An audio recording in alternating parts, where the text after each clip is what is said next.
क्या आपने कभी इतनी गर्मा गर्म बहस में खुद को पाया है कि ऐसा लगा हो मानो अभी फट पड़ेंगे?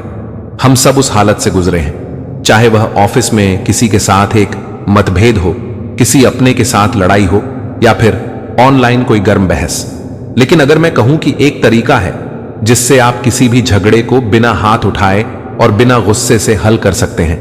पुराने स्टोक्स जो जज्बातों पर काबू और तर्क के उस्ताद थे, उनके पास कुछ बेमिसाल तरीके थे जिनसे आप अपने दुश्मन का सामना सलीके और शान के साथ कर सकते हैं। इस वीडियो में आप जानेंगे 13 स्टोइक प्रेरित तरीके जिनसे आप किसी भी टकराव का डटकर सामना कर सकते हैं। ये तरीके हमें पुराने बुद्धिजीवियों जैसे सेनिका एपिक्टेट्यूस कून, लंबे समय तक चलने वाले समाधान और बेहतर होते रिश्ते। तो क्या आप तैयार हैं यह सीखने के लिए कि कैसे एक सच्चे स्टोइक की तरह झगड़े को हल करें, स्टाइल्स हिकमत के साथ जिंदगी की मुश्किलों का सामना करें? और याद रखें, आपकी सबसे बड़ी फतह बाहरी जंग में नहीं बल्कि अपने दिल और दिमाग पर काबू पाने में है, अपने दुश्मन की गहराई में उतरना। सोचिए, आप एक उफनती हुई नदी के किनारे खड़े हैं। नदी की लहरें क्रोध से भरी हुई हैं। एक समझदार स्टोइक इस नदी में छलांग लगाने से पहले रुकेगा।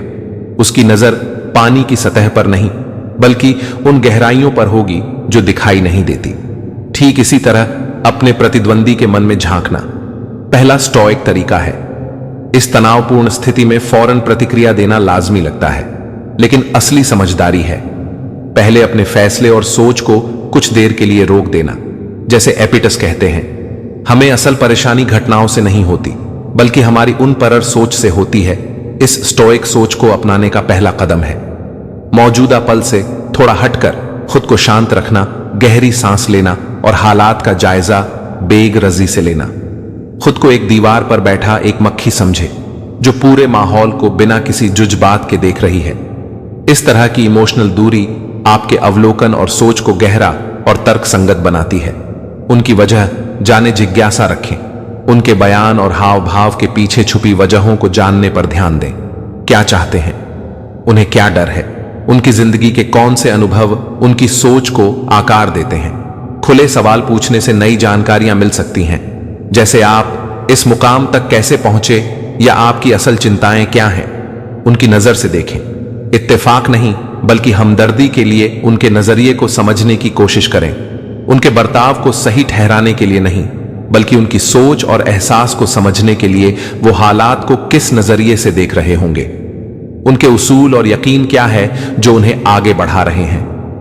इस एक्सरसाइज का मकसद हमदर्दी पैदा करना है, न कि उनकी बातों से सहमत होना। उनके नजरिए से दुनिया को समझने की कोशिश करें ताकि आप उनकी बात को बेहतर ढंग से समझ सकें। छुपी हुई परतों को खोजें। अक्सर टकराव की जड़ें कहीं गहरी होती हैं, जैसे अनसुलझी ख्वाहिशें, डर या गुजरे हुए जख्म। इस बहस से आगे बढ़कर उन गहरी वजूहात को तलाशें जो इस विवाद की वजह बन रहे हैं। कौन सी जरूरतें पूरी नहीं हो रही हैं, कौन से डर सामने आ रहे हैं। याद रखें, यह समझ पाने की कोशिश है, न कि उनके बर्ताव को सही साबित करने की। आपका मकसद यह समझना है कि उनके अनुभवों की परतें कैसे उनके रवैये पर असर डालती हैं।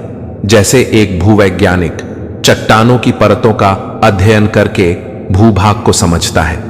इस स्टोइक गहराई की तलाश वाली तकनीक से आप ना सिर्फ एक नई समझ विकसित कर सकते हैं बल्कि खुद के बारे में भी बहुत कुछ सीख सकते हैं।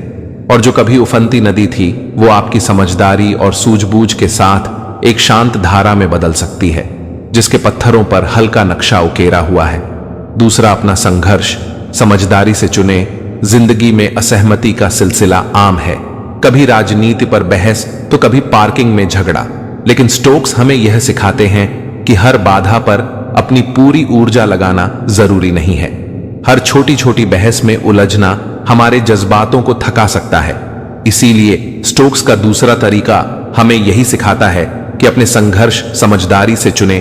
खुद को एक बड़े जंग के मैदान के सामने खड़ा समझे जहां हर तकरार एक जंग में तब्दील हो सकती है। एक समझदार स्टोइक पहले रुककर हर मैदान को अच्छी तरह परखे, फिर फैसला करेगा कि उसमें कूदना चाहिए या नहीं। क्या यह जंग वाकई जरूरी है? क्या यह बहस मेरी सेहत या मेरे अहम चीजों पर असर डालती है? सेनिका की परीक्षा रुके और सोचे। सेनिका की समझदार बात को याद रखें, खुद से का सबसे बड़ा इलाज है। सब्र अपने आप को याद दिलाएं कि रुकना कितना जरूरी है। बिना सोचे समझे प्रतिक्रिया देने से पहले एक पल रुक गहरी सांस लें और हालात को तटस्थ नजर से देखें। अक्सर बहस के गर्म माहौल में हमारा नजरिया बदल जाता है, जिससे सही फैसला लेना मुश्किल हो जाता है। एपिक्टेट्यूस ने कहा है, हमें घटना से परेशानी नहीं होती, बल्कि हमारी सोच से होती है। खुद से यह सवाल पूछे कि क्या यह बहस मेरी नैतिकता, भलाई या मेरी जिंदगी के किसी जरूरी पहलू पर असर डाल रही है, या यह बस एक मामूली तकलीफ है, जैसे रास्ते में पड़ा पत्थर जिसे आसानी से पार किया जा सकता है। अपना ध्यान उन्हीं चीजों पर लगाएं जो वाकई मायने रखती हैं। मार्कस का सिद्धांत कभी कभी खामोशी फायदेमंद होती है। मार्कस के मुताबिक खामोश रहना और चीजों को गुजर जाने देना भी काफी होता है। छोटी मोटी बातें नजरअंदाज करना या बेवजह के झगड़ों में ना उलझना अपने आप में एक बड़ी ताकत है। यह हमें अंदरूनी सुकून बनाए रखने में मदद करता है। स्टाइलगत लाभ विश्लेषण। हर टकराव का एक दाम होता है, मानसिक मेहनत और संभव परिणाम। जीत की संभावनाओं की तुलना में हारने पर होने वाले भावनात्मक नुकसान का अंदाजा लगाएं। क्या इस जंग में जीतने की कीमत जायज है? असली ताकत का मतलब है गरिमा के साथ हार मानना। जब लड़ाई का कोई फायदा ना हो, अपने संघर्षों को चुनने में रणनीति अपनाना कमजोरी या उदासीनता नहीं है। यह समझने की बात है कि आपकी समय और ऊर्जा सीमित है और इनका इस्तेमाल समझदारी से करना ही असल ताकत है। इस स्टोइक समझदारी को अपनाकर आप जिंदगी के जंग के मैदान में पूरी फोकस के साथ उतरेंगे और अपनी ऊर्जा को उन लम्हों के लिए बचा सकेंगे जो वाकई मायने रखते हैं। तीसरा, साफ और शांत रहकर बात करें।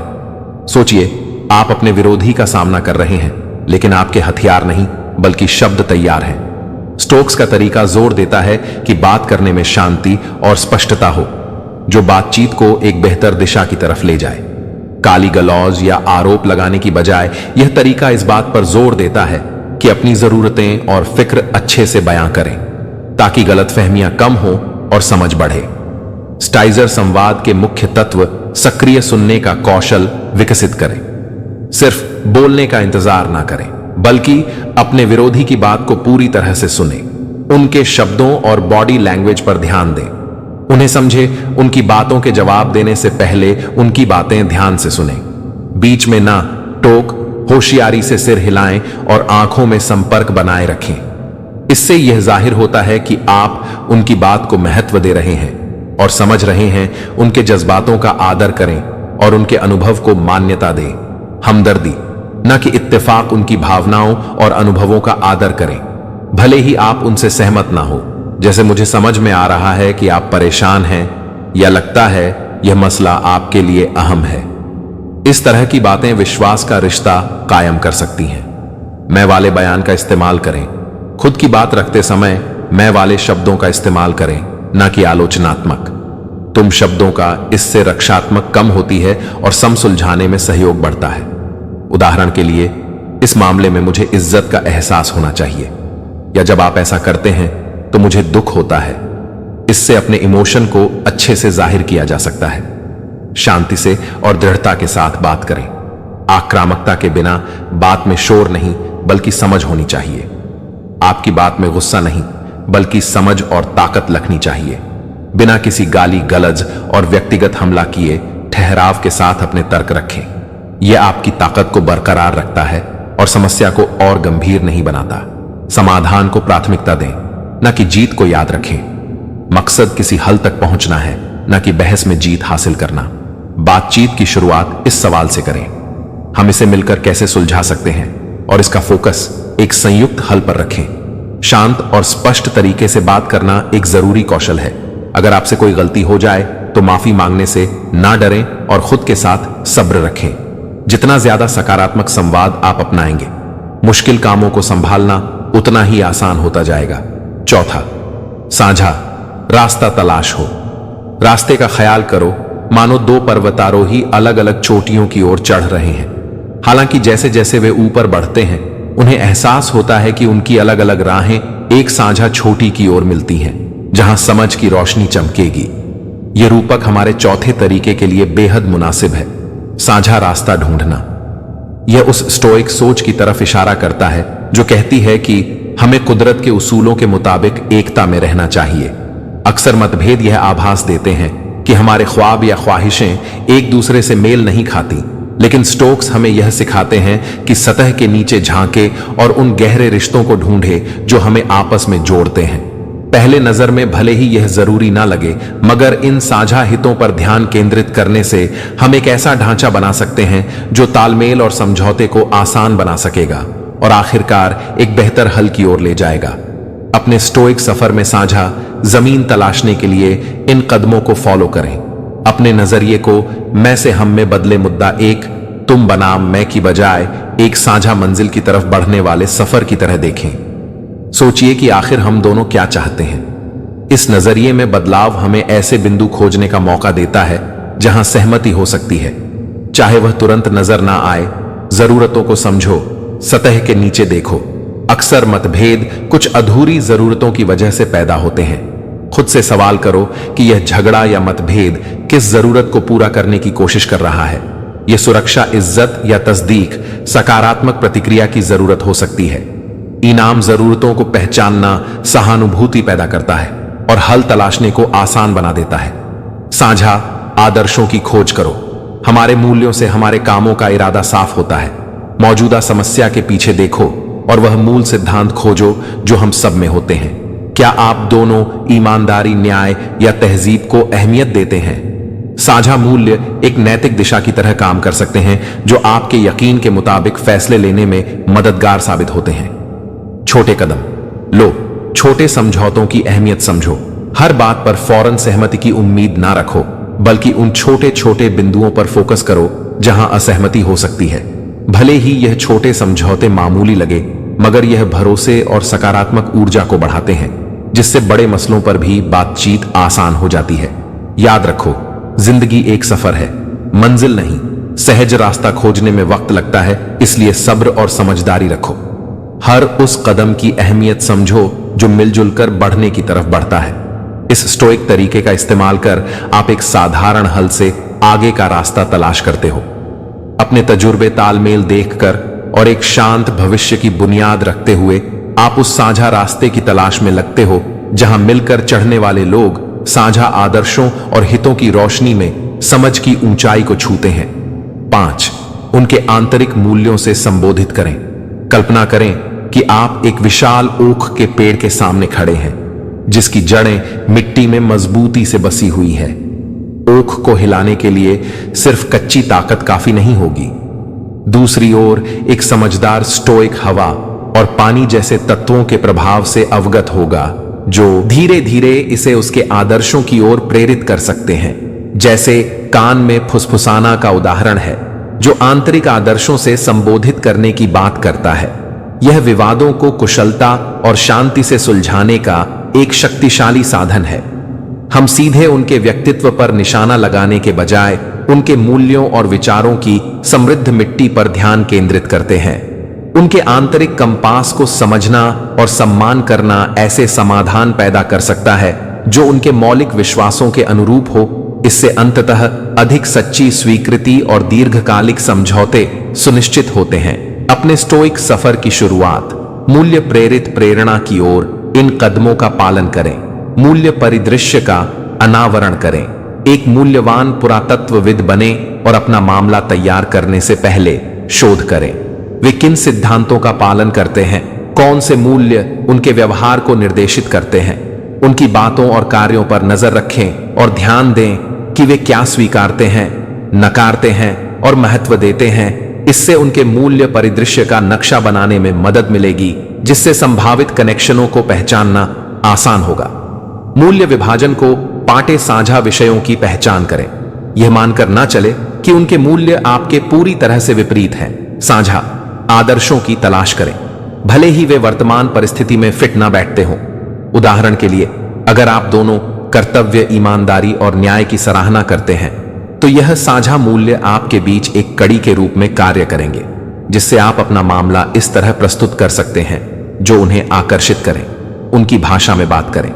जब आप उनके मूल्यों को स्पष्ट रूप से समझ लेते हैं, तो अपने संदेश को उनके अनुसार ढाले। उन्हें धोखाधड़ी करने की बजाय ऐसी भाषा में बात करें जो उनके हितों और चिंताओं को व्यक्त करें, या आपके मूल्यों को इस तरह प्रस्तुत करने जैसा है जो उनके साथ संगत हो, जिससे साझा आधार की भावना पैदा होती है। बिना अपनी स्वयं की समझौता किए केवल बताएं, नहीं दिखाएं, क्योंकि कर्म शब्दों से ज्यादा बोलते हैं।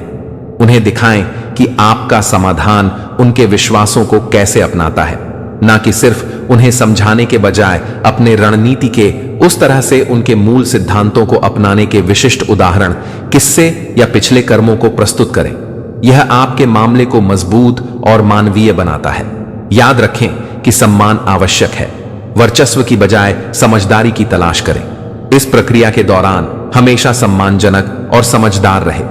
याद रखें कि आपका उद्देश्य उन्हें एक ऐसा समाधान खोजने में मदद करना है जो आपकी चिंताओं को संबोधित करे और उनके मूल्यों के अनुरूप हो, ना कि उन पर नियंत्रण या वर्चस्व स्थापित करना। इस स्टोइक तकनीक का उपयोग करके आप एक सक्षम नाविक बन जाते हैं, एक योद्धा के बजाय जो शब्दों को लहरा रहा है, अपने विरोधी को ऐसे स्थान पर ले जाने में सक्षम होते हैं जहां वे वास्तव में विश्वास कर सकते हैं। याद रखें कि मौलिक परिवर्तन व्यक्ति की पहचान को आकार देने वाले मूल्यों के साथ तालमेल से उत्पन्न होता है, न कि जोर जबरदस्ती से। यह रणनीति पारस्परिक सम्मान और समझदारी को विकसित करती है और अंत में सभी पक्षों के लिए लाभकारी समाधान के द्वार खोलती है। 6 टकराव के हल में समझदारी से हास्य का उपयोग करना। टकराव को हल करने के लिए खुद को एक ऐसे तने हुए रस्से पर चलते हुए सोचिए जो एक गहरे गड्ढे के ऊपर फैली हुई है। एक छोटी सी गलती आपको अपमान की गहराइयों में गिरा सकती है, लेकिन हास्य की मदद से आप उस रस्से पर संतुलन बना सकते हैं। जैसे एक संतुलन डंडा टकराव को हल करने में हास्य का इस्तेमाल इसी गहरे अर्थ व रूपक में छुपा है। इसमें कोई शक नहीं कि हंसी तनाव को कम कर सकती है और बातचीत के लिए एक खुला माहौल पैदा कर सकती है। सही वक्त पर किया गया मजाक या हल्की फुल्की बात एक तरह का दबाव छोड़ने वाला वॉल्व बन सकती है, जिससे समझ विकसित होती है और दबी हुई निराशा बाहर निकलने का मौका मिलता है। स्टोइक दार्शनिक सैनिका का कहना है कि मजाक एक नाजुक चीज है और एक हंसी की बात कभी कभी अपमान में बदल सकती है। हमें हास्य का प्रयोग बेहद सावधानी से करना चाहिए ताकि इसके पूरे फायदे उठाए जा सके। यहां कुछ दिशा निर्देश हैं जो आपको हास्य के इस रस्से पर सुरक्षित चलने में मदद करेंगे। अपने श्रोताओं को पहचानें। हर किसी को एक जैसी चीजें मजेदार नहीं लगती, इसलिए मजाक करने से पहले अपने सामने वाले के हास्य पसंद और व्यक्तित्व का ध्यान रखें। क्या बात उन्हें पसंद आएगी? उनके नजरिए में कौन से विषय संवेदनशील हो सकते हैं? मजाक करते समय सावधानी बरतें, क्योंकि जो बात एक व्यक्ति के लिए मजेदार हो वह दूसरे को पहुंचा सकती है। साझा खुशी खोजे, मजाकिया हमले नहीं। हंसी का उद्देश्य मिलजुल कर हंसने का होना चाहिए, न कि आपके सामने वाले का मजाक उड़ाना। ऐसा हास्य ढूंढिए जो साझा हो, न कि ऐसा जो सामने वाले को छोटा या अपमानित महसूस कराए। आत्म उपहास करना अक्सर एक सुरक्षित विकल्प है, क्योंकि यह आपके खुद की गलती मानने की विनम्रता को दर्शाता है। वक्त का ख्याल रखें। जब कमरे के माहौल को पढ़ ले तो उसे फिर से पढ़ें। गलत वक्त पर किया गया हास्य भारी नुकसान पहुंचा सकता है। हास्य का इस्तेमाल करने से पहले यह जान ले कि माहौल की भावनात्मक तीव्रता कितनी है। अगर तनाव अब भी काफी मजबूत है तो बेहतर है कि आप कुछ देर रुक, जब तक कि सब कुछ शांत ना हो जाए। शांति और दयालुता बनाए रखें। बेहतर है कि व्यंग्य और कटाक्ष से दूर रहे। ऐसे मजाक से बचे जो संवेदनशील विषयों, रूढ़िवादों या व्यक्तिगत हमलों पर हो। याद रखें कि मकसद पुल बनाना है, न कि उन्हें तोड़ना। हास्य को एक औज की तरह इस्तेमाल करें, न कि सहारे के तौर पर। हास्य पर सिर्फ निर्भर न रहे। हास्य मददगार साबित हो सकता है, मगर यह असल बातचीत या गंभीर मुद्दों से निपटने की जगह नहीं ले सकता। इसे हल्केपन और खुलेपन के लिए प्रयोग करें, लेकिन इसे हर बात का समाधान ना माने। यह एक जादू की छड़ी नहीं है जो हर बार काम करे। जब संदेह हो तो मजाक से पूरी तरह परहेज करना बेहतर है। याद रखें कि भरोसा पाना जितना आसान है, उसे खोने के बाद वापस पा पाना उतना ही मुश्किल। स्टोइक विचारों का सहारा लेकर हास्य का सही ढंग से प्रयोग कर सकते हैं, जिससे यह एक असरदार औजार बन सके जो तनाव को कम कर सके और बातचीत को एक बेहतर हल की ओर बढ़ा सके। हादसे की ताकत उसकी एकजुट करने की क्षमता में है, अलगाव में नहीं।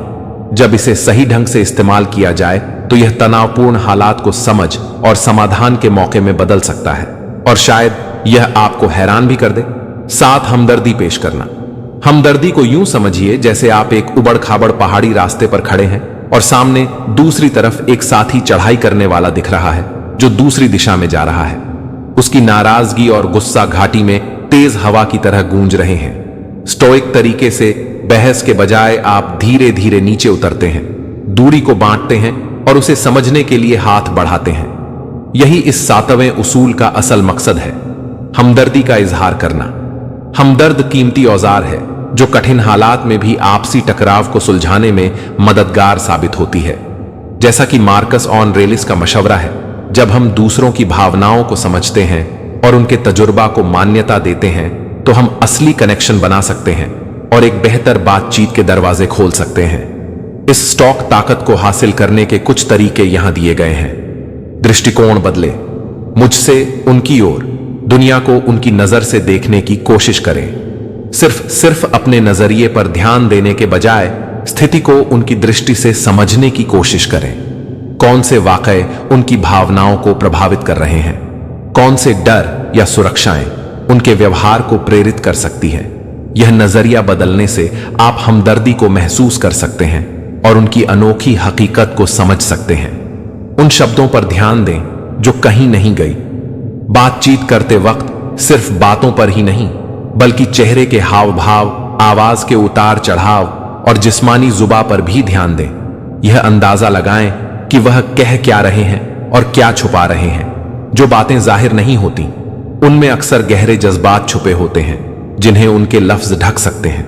बिना किसी राय बनाए गौर से सुने और कोशिश करें कि समझ सके। फैसला नहीं बल्कि एहतराम करें, उनकी भावनाओं का एहतराम करें, चाहे उनका रवैया कितना भी अलग क्यों ना हो, भले ही आप उनसे सहमत ना हो। यह जाहिर करें कि आप उनकी भावनाओं को समझते हैं, जैसे कि मैं समझ सकता हूं कि यह मामला आपके लिए क्यों अहम है, या लगता है कि आप परेशान महसूस कर रहे हैं। ऐसे जुमले भरोसे को बढ़ाते हैं और उनके बचाव को कम करते हैं। छुपे हुए दर्द को ढूंढे गुस्सा और चिड़चिड़ाहट अक्सर गहरी भावनात्मक चोटों का नतीजा होते हैं। उनके अंदर छुपे किसी दर्द, डर या असुरक्षा की संभावना पर गौर करें। गहरे से समझने की कोशिश करने से आपको सिर्फ नतीजों से नहीं बल्कि की असली वजहों से निपटने का मौका मिलता है। यह हमदर्दी को बढ़ाता है। हमदर्दी दिखाने का मतलब यह नहीं कि आप उनके व्यवहार की मंजूरी दे रहे हैं या अपने उसूलों से समझौता कर रहे हैं। इसका मतलब सिर्फ उनकी सोच को मान्यता देना और एक ऐसा माहौल बनाना है जो खुले दिल से बात करने का मौका दे। इस तरह आप असहमति को इज्जत और समझदारी से सुलझा सकते हैं, चाहे आप किसी बात पर सहमत ना भी हो। जब आप हमदर्दी के स्टोइक उसूल को अपनाते हैं तो आप एक ऐसा पुल बना सकते हैं जो सिर्फ बहस से नहीं बल्कि असली समझ से पाठ है, और इस रिश्ते में ना सिर्फ अभी बल्कि आगे के लिए भी सुलह की उम्मीद होती है। इसलिए पहाड़ से उतरी हाथ बढ़ाइए और हमदर्दी का यह तोहफा दीजिए। शायद यह सफर आपको किसी अनपेक्षित मंजिल पर ले जाए। 8 समझौते की कला अपनाना। जरा सोचिए कि आप एक बड़े ओघ के पेड़ के सामने खड़े हैं जिसकी शाखाएं हवा में जिद्दी ढंग से लहरा रही हैं। इसे अपनी मर्जी से झुकाने के लिए काफी ताकत लगानी पड़ेगी, जिससे पेड़ और खुद आपको भी नुकसान हो सकता है।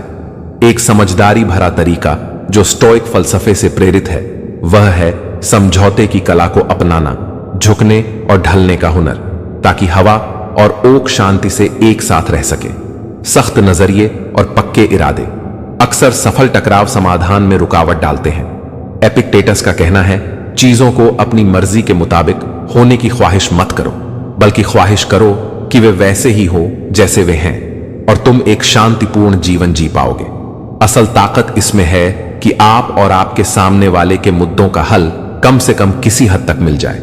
इस स्टोइक कला को अपनाने के कुछ तरीके हैं। मैं से हम पर आए मामले को मिलकर सुलझाने का एक मौका समझे।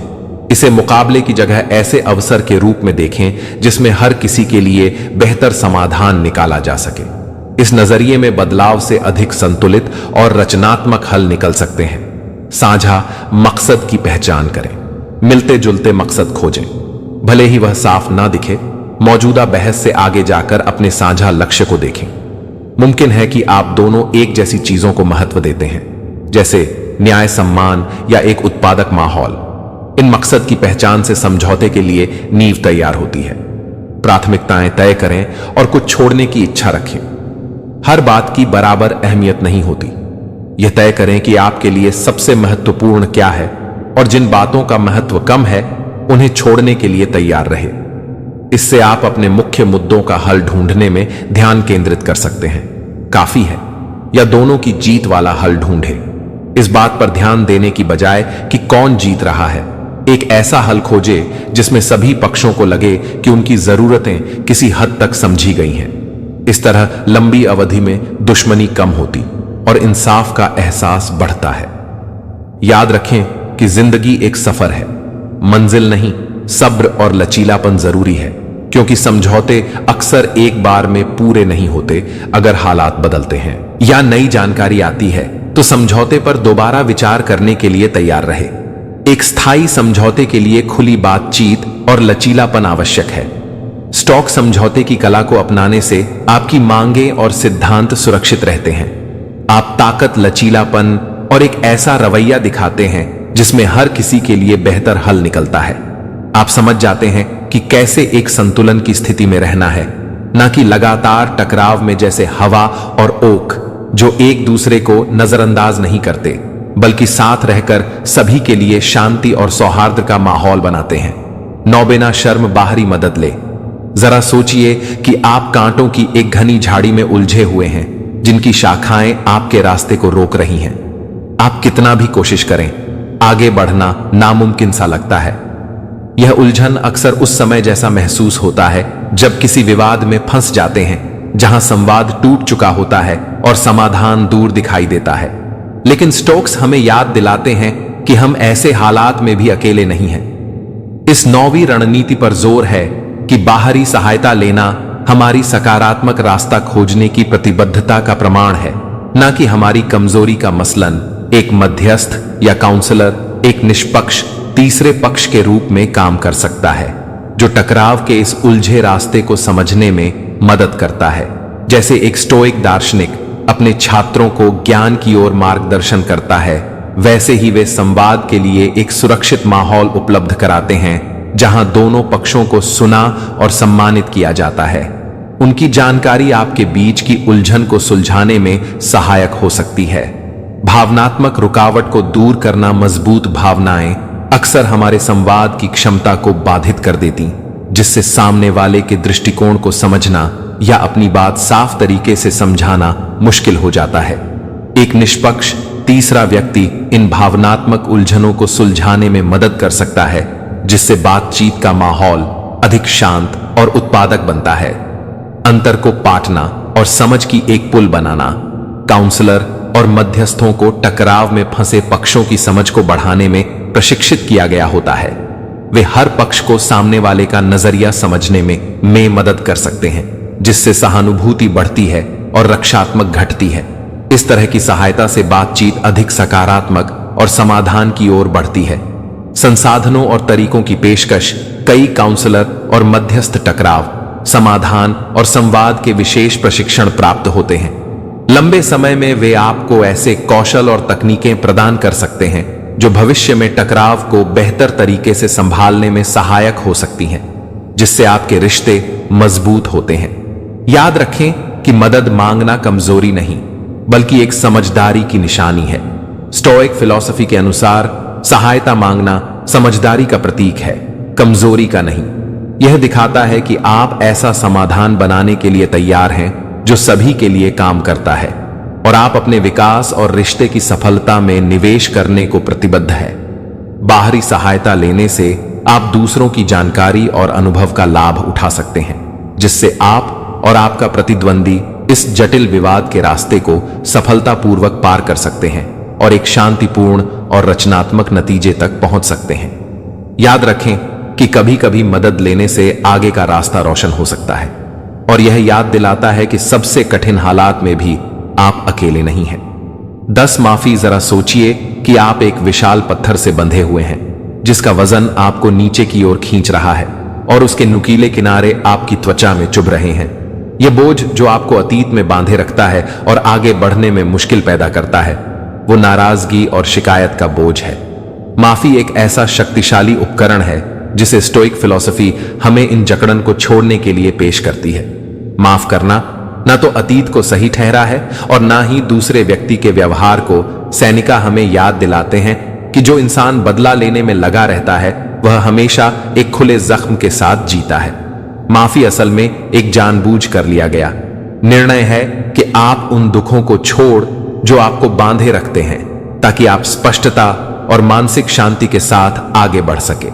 यहां कुछ तरीके हैं जो इस खुद को मुक्त करने वाले स्टोइक सफर की शुरुआत करने में मदद कर सकते हैं। ध्यान को उनसे हटाकर खुद पर लाए, अपने स्वास्थ्य पर प्रभाव को स्वीकार, गुस्सा और नाराजगी को थामे रखना सामने वाले इंसान से ज्यादा खुद के लिए हानिकारक होता है।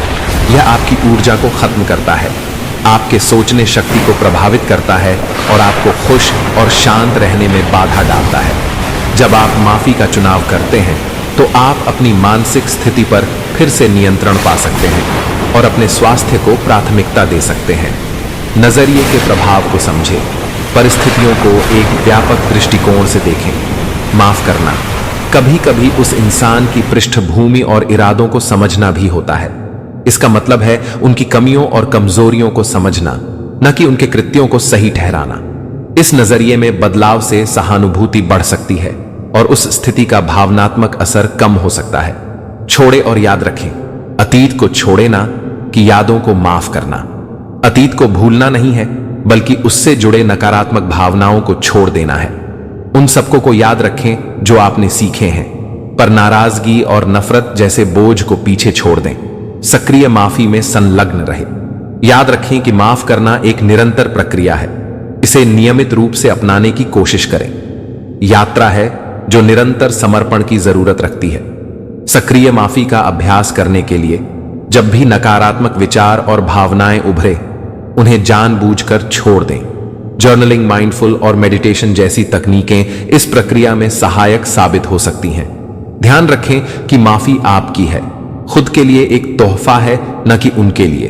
अंततः माफी एक उपहार है जो आप खुद को देते हैं। यह आपको नकारात्मकता की जंजीरों से मुक्त करती है और आपको अधिक आनंद, शांति और भावनात्मक लचीलापन देती है। माफ करने का मतलब यह नहीं कि सामने वाला इसे कमाई करे, बल्कि यह कि आप अपनी शांति के लिए यह कदम उठाएं।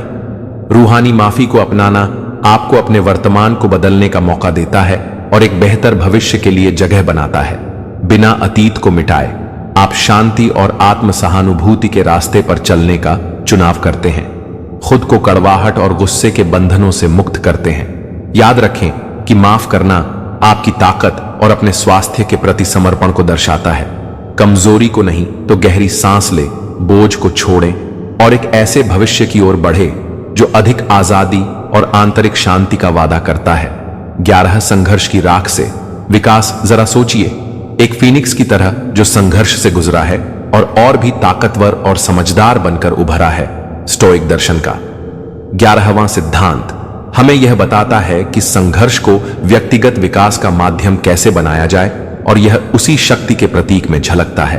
एपिटस की सलाह को याद रखें, जो आपके नियंत्रण में है उसका सर्वोत्तम उपयोग करें और बाकी को स्वीकार करें जो आपके हाथ में नहीं है। आत्मनिरीक्षण और आत्म मूल्यांकन के माध्यम से आप असहमति को एक सीखने का अवसर और व्यक्तिगत विकास का एक आधार बना सकते हैं। इस जीवन बदलने वाले सफर की शुरुआत ऐसे करें, सीखने का रवैया अपनाएं, बाधाओं को अवसर के रूप में देखें, अपने नजरिए को बदले और संघर्ष को सिर्फ एक समस्या के बजाय एक विकास और सीखने के अवसर के रूप में देखें। अपनी क्रियाओं और कमियों का विश्लेषण करने के लिए खुले रहे और इस स्थिति को एक खुले मन से समझने की कोशिश करें। गहराई में जाकर पहचान करें, संघर्ष के कारणों की तह तक जाएं। ध्यान से सोचे कि संघर्ष में आपकी क्या भूमिका रही। आपने जिस तरह से प्रतिक्रिया दी उसका कारण क्या था? कौन से सिद्धांत या मान्यताएं इस स्थिति से टकरा रही थीं? कौन से भावनाएं प्रभावी हो गईं और उन्होंने आपकी क्रियाओं पर क्या असर डाला? अपनी आदतों और प्रतिक्रियाओं को समझने के लिए ईमानदारी से आत्म मूल्यांकन करें। परिवर्तन के लिए क्षेत्रों को चिन्हित करें, मूल्यांकन को एक्शन में बदलें, आत्मनिरीक्षण में फंसने के बजाय अपने अवलोकन को बेहतर बनाने के सुझावों में बदलें। क्या आपको प्रभावी ढंग से संवाद करने में कठिनाई हुई? सक्रिय सुनने की तकनीकों को सुधारने पर विचार करें। आपकी भावनाएं अगर अत्यधिक प्रबल रहीं तो भावनात्मक नियंत्रण बढ़ाने के लिए माइंडफुल तकनीकों का अनुसरण करें, मार्गदर्शन और फीडबैक प्राप्त करें। विश्वसनीय गुरु, एक करीबी दोस्त या थेरेपिस्ट से सलाह लें जो आपके व्यक्तिगत विकास में मदद कर सके और ईमानदार फीडबैक दे सके। किसी तीसरे व्यक्ति से अपने अनुभवों के बारे में बात करना एक नए दृष्टिकोण को उजागर कर सकता है और जवाबदेही बढ़ा सकता है। विकास एक प्रक्रिया है, धैर्य रखें, धीरे धीरे बदलाव की उम्मीद करें। व्यक्तिगत विकास के लिए मेहनत और समय की आवश्यकता होती है। अपने निरंतर सुधार के प्रति समर्पित रहे, असफलताओं को सीखने के मौके के रूप में देखें और छोटी उपलब्धियों में खुश रह। इस स्टोइक दर्शन को अपनाकर आप किसी भी असहमति को नकारात्मक ताकत से बदलकर आत्मखोज और सकारात्मक रूपांतरण का एक सशक्त माध्यम बना सकते हैं। आप राख से पुनः जीवित होकर और अधिक मजबूत, समझदार और चुनौतियों का सामना करने के लिए तैयार हो जाते हैं। एक शांत और मजबूत संकल्प के साथ याद रखें कि आप सीखने और विकसित होने की क्षमता रखते हैं और यहां तक कि सबसे कठिन परिस्थितियां भी आपको खुद का सबसे अच्छा संस्करण बनने की सीढ़ी बना सकती हैं। 12 सीमाएं तय करना। जरा कल्पना करें कि आप एक साफ सुथरे समुद्र तट पर खड़े हैं जहां लहरें धीरे धीरे आपके पैरों से टकरा रही हैं। पर रुको, कोई आपके निजी दायरे में घुसपैठ कर रहा है और आपको परेशान कर रहा है। अपने सुख, शांति और आंतरिक शांति की रक्षा करने के लिए सीमाएं तय करना और उन्हें बनाए रखना एक महत्वपूर्ण तरीका है। स्टोइक दर्शन का 12वां सिद्धांत इसी पर आधारित है, जो हमें दूसरों के साथ संतुलन बनाए रखते हुए बातचीत का रास्ता दिखाता है। जैसे कि एपिक्टेटस ने कहा, हमें इस बात का नियंत्रण नहीं है कि दूसरे क्या करते हैं, लेकिन हम यह जरूर नियंत्रित कर सकते हैं कि हम कैसे प्रतिक्रिया देते हैं। हम यह तय करके कि हम क्या सहन करेंगे और क्या नहीं, अपने आप को नकारात्मकता से सुरक्षित रख सकते हैं और बेहतर रिश्ते बना सकते हैं। इस सिद्धांत को अपनाने के कुछ तरीके यहां दिए गए हैं। अपने अंदर की आवाज को समझे। पहले यह समझे कि आपकी जरूरतें और मूल्य क्या है। सीमाएं तय करने से पहले यह जान ले कि आपके लिए सबसे ज्यादा महत्वपूर्ण क्या है, कौन से कार्य आपके मूल्यों के साथ मेल खाते हैं और कौन सी बातें आपकी ऊर्जा को कम कर देती हैं या आपके निजी दायरे का उल्लंघन करती हैं। इन आंतरिक सीमाओं को जानना प्रभावी संवाद की नींव रखता है। आदरपूर्वक और साफ तौर पर संवाद करें। बातों में उलझाने या गुस्से में बोलने से बचें। मैं वाक्यों का उपयोग करें ताकि आप अपनी बात को सीधे और स्पष्ट रूप से कह सकें और अपनी जरूरतों और भावनाओं पर ध्यान केंद्रित कर सकें। याद रखें कि सहयोग और समझ को बढ़ावा देने के लिए शालीन संवाद की आवश्यकता होती है। नियमितता ही राज्य है। सीमाएं तय करने के बाद उन्हें नियमित रूप से बनाए रखें, जैसे कि एक प्रकाश स्तंभ हमेशा जगमगाता रहता है। अपराध बोध में आकर या टकराव से बचने के लिए कभी समझौता न करें। अपनी सीमाओं को बनाए रखने से न सिर्फ दूसरों का सम्मान मिलता है, बल्कि आप खुद का भी सम्मान करते हैं। विरोध के लिए तैयार रहे। यह समझ ले कि हर कोई आपकी सीमाओं को आसानी से नहीं मानेगा। शांतिपूर्वक अपनी स्थिति को दोहराने और यह बताने के लिए तैयार रहे कि आपकी जरूरतों का सम्मान करना कितना जरूरी है। यह याद रखें कि सीमाएं आपको शक्ति देती हैं। स्व देखभाल ही स्वतंत्रता की कुंजी है। सीमाएं तय करना अपने मानसिक और भावनात्मक स्वास्थ्य की सुरक्षा के लिए आवश्यक है, न कि स्वार्थी बनने के लिए। अपने दायरे और ऊर्जा की रक्षा करके आप एक ऐसा वातावरण तैयार कर सकते हैं जहां आप बढ़ सकते हैं। इस स्टोइक विचार को अपनाने से आप एक प्रकाश स्तंभ की तरह बन जाते हैं, जो दूसरों को भी सम्मान, साफ संवाद और बेहतर संबंधों की ओर ले जाता है। दीवारें खड़ी करने के बजाय यह याद रखें कि सीमाएं तय करना आपको एक ऐसा जीवन जीने की शक्ति देता है जो आंतरिक स्वतंत्रता, सम्मान और शांति से भरपूर हो। यह एक तरह का आत्म प्रेम है। 13, याद रखें, आप अपनी प्रतिक्रियाओं पर नियंत्रण रखते हैं। जरा खुद को एक भयंकर तूफान में खड़ा सोचें, जहां लहरें आपके चारों ओर उठ रही हैं। और हवा तेजी से बह रही है। इस तूफान की ताकत पर आपका नियंत्रण नहीं है, लेकिन आप इसे संभालने का तरीका चुन सकते हैं। यह शक्तिशाली उपमा 13वें स्टोइक सिद्धांत का सार बताती है कि आप अपनी प्रतिक्रियाओं के प्रभारी हैं, न कि अपने आसपास की घटनाओं के। स्टोक्स हमें याद दिलाते हैं कि असली ताकत हमारे अंदर की दुनिया पर नियंत्रण रखने में होती है, न कि बाहरी दुनिया पर। एपिक्टेट्यूस के बीच भी आंतरिक शांति पा सकते हैं। इस स्टोइक शक्ति को विकसित करने के कुछ तरीके यहां दिए गए हैं। पहचानें कि क्या आपको उत्तेजित करता है।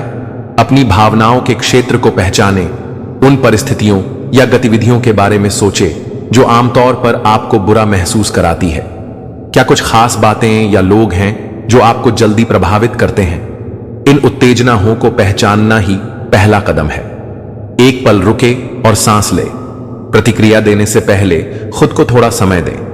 गहरी सांस लें और खुद को परिस्थिति का शांति से निरीक्षण करने का मौका दें। इससे आप सोच समझकर निर्णय ले सकते हैं और अपनी भावनाओं को अपने कार्यों पर हावी होने से रोक सकते हैं। अपना दृष्टिकोण बदले, परिस्थिति को नहीं बल्कि अपने नजरिए को बदले। हमारी प्रतिक्रियाएं अधिकतर इस बात पर निर्भर होती हैं कि हम परिस्थितियों को कैसे समझते हैं, न कि उन घटनाओं के असली स्वरूप पर। दूसरे दृष्टिकोण पर गौर करें और अपनी स्वतः प्रतिक्रिया को चुनौती दें। क्या इस परिस्थिति का कोई समाधान है? किस सकारात्मक पहलू पर ध्यान केंद्रित किया जा सकता है? अपनी प्रतिक्रिया का सावधानी से चयन करें। अपने आप को शांत करने और नजरिया बदलने के बाद प्रतिक्रिया देने से पहले अपने विकल्पों पर विचार करें। क्या गुस्से या निराशा में प्रतिक्रिया देना आपके लिए फायदेमंद होगा? शांत रहना या थोड़ा धैर्य रखना क्या बेहतर नहीं होगा? यह याद रखें कि आपकी प्रतिक्रिया स्थिति को और बिगाड़ भी सकती है या शांत भी कर सकती है। प्रत्येक बार अभ्यास करें। अपनी प्रतिक्रियाओं को नियंत्रित करना एक कौशल है जिसे समय और अभ्यास के साथ बेहतर बनाया जा सकता है। विभिन्न स्थितियों में विविध प्रतिक्रियाओं के साथ प्रयोग करने से आप धीरे धीरे अपने भावनात्मक धैर्य और आत्मनियंत्रण को बढ़ा सकते हैं। इस स्टोइक सिद्धांत को अपनाने से आप विनम्र नहीं बनते, बल्कि आप ताकत पाते हैं। आप जीवन के तूफानों को धैर्य और गरिमा के साथ झेलना सीखते हैं। अपनी प्रतिक्रियाओं पर विजय पाकर आंतरिक शांति पाते हैं, न कि बाहरी दुनिया को नियंत्रित करने की कोशिश करके। याद रखें कि आपके विचारों और भावनाओं पर शांतिपूर्ण नियंत्रण ही असली ताकत का प्रमाण है, न कि बाहरी नियंत्रण। इसलिए दबाव में भी अपने आप को शांत रखें, बुद्धिमान निर्णय लें और जीवन के तूफानों का सामना करें। जैसे कि एक स्थिर स्टोइक साधु, यह स्टोइक प्रेरित तकनीकें आपको टकराव को एक लड़ाई के स्थान से बदलकर सीखने, समझने और शांति का स्रोत बना सकती है। असली जीत अपने विरोधी को हराने में नहीं, बल्कि अपनी भावनाओं को नियंत्रित करने और खुद का एक मजबूत आत्मविश्वासी रूप बनाने में होती है। हो सकता है कि इस वीडियो के बाद आप मुझे ढूंढें और मैं कहीं ना मिलूं। इसीलिए सब्सक्राइब कर ले, जिससे आपको हर रोज कुछ नया सीखने को मिलेगा। और कमेंट में विनर वाइब्स टाइप करके हमें बताएं कि इस वीडियो से आपने क्या सीखा। वीडियो को लाइक कर दीजिए। स्क्रीन पर आ रही वीडियो पर क्लिक करोगे तो मैं वहीं मिलूंगा।